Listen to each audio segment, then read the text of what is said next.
تو ایک ہجری کے اندر آپ صلی اللہ علیہ وسلم پر ایمان لانے والے لوگوں کی تعداد 125 ہے، اور آپ بھی اپنی جان بچا کر مکے سے مدینے ہجرت کرتے ہیں اللہ کے حکم سے، ایک آلٹرنیٹ بیس کے طور پہ۔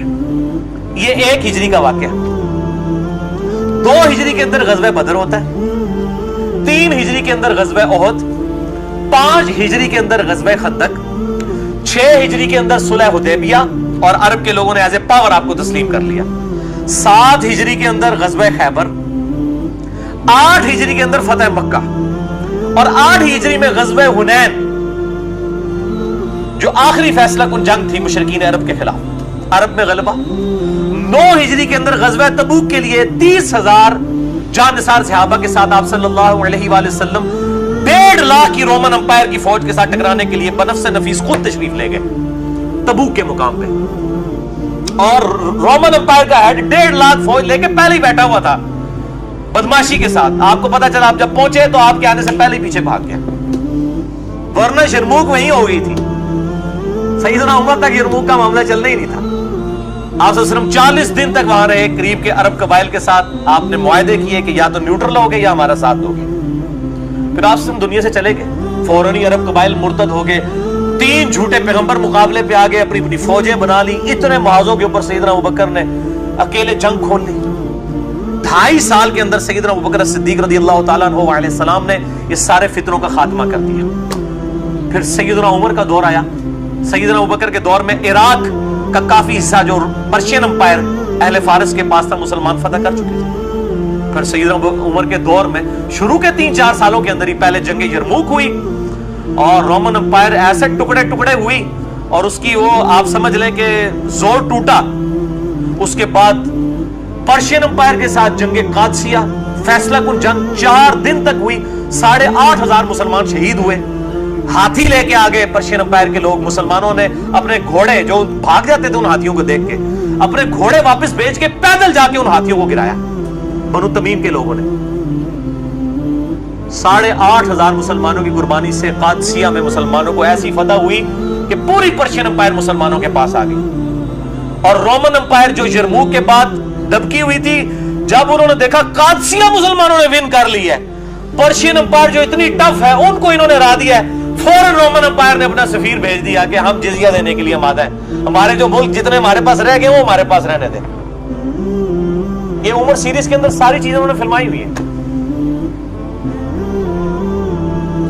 یہ 17 ہجری تک، 1 ہجری کے اندر صرف 125 بندے مسلمان، 17 ہجری کے اندر ود ان 17 ایئرز 3 براعظموں پہ مسلمانوں کی حکومت۔ اتنا بڑا انقلاب کبھی تاریخ نے نہیں دیکھا، نہ پہلے نہ بعد میں، اور ایسا انقلاب آج بھی گلی گلی انقلاب ہے۔ آج بھی دنیا کے ہر کونے میں 5 وقت اذان ہوتی ہے، الحمدللہ لوگ نماز باجماعت مسجد کے اندر جا کے پڑھتے ہیں۔ اسلام is the fastest growing religion on the face of earth. Islam is the only practicing religion on the face of earth. اسلام ہی ایسا دین ہے جو اس پوری دنیا کے اوپر پریکٹس کیا جا رہا ہے۔ 1400 سال گزر چکے ہیں انقلاب کو، آج بھی اس انقلابی کتاب ویسی کی ویسی، نئی کی نئی، آپ صلی اللہ علیہ وسلم کی تعلیمات نئی کی نئی، آپ کے جانثار ماننے والے اسی طریقے سے اپنی جانیں نچھاور کرنے کے لیے تیار۔ یہ انقلاب ہوتا ہے میرے بھائیوں۔ باقی انقلاب آپ دنیا کے سارے انقلاب اٹھائیں، 100 سال سے زیادہ کوئی انقلاب نہیں چلا۔ رشین انقلاب، یہ حال میں تو سب سے بڑی مثال رشین انقلاب کی ہے نا، دیکھ لیں ملیا میٹ ہو، لیکن انقلاب یہ ہے الحمدللہ۔ اور میں اس پہ اکثر کہا کرتا ہوں کہ عرب کے لوگوں میں 2 کمزوریاں تھیں، ایک تو جاہل تھے، اللہ نے قرآن کی شکل میں انہیں ایسی کتاب دی کہ سورۃ المائدہ، سورۃ النساء، سورۃ البقرہ جن لوگوں نے پڑھ لی، وہ جیوز اور کرسچن جو ان کو امی کہا کرتے تھے، ان کے علمی دلائل کے جوابات ان صورتوں کے اندر ان امیین کی اپنی زبان کے اندر آ گئے، اور انہوں نے ان کو گونگا کر دیا جیوز اور کرسچنز کو۔ اور دوسری کمزوری عرب کے لوگوں کے اندر یہ تھی کہ طوائف الملوکی تھی، آپس میں لڑتے رہتے تھے، ہمیشہ ایک قبیلہ دوسرے کو شکست دیتا تھا، اور یہ مار کھاتے تھے رومن اور پرشین سے کیونکہ آپس میں لڑتے تھے۔ انہوں نے کبھی سوچا ہی نہیں تھا کہ ہم ایک جھنڈے کے نیچے اگر جمع ہو جائیں تو ہم دونوں سپر پاورز کو الٹ کے رکھ دیں گے۔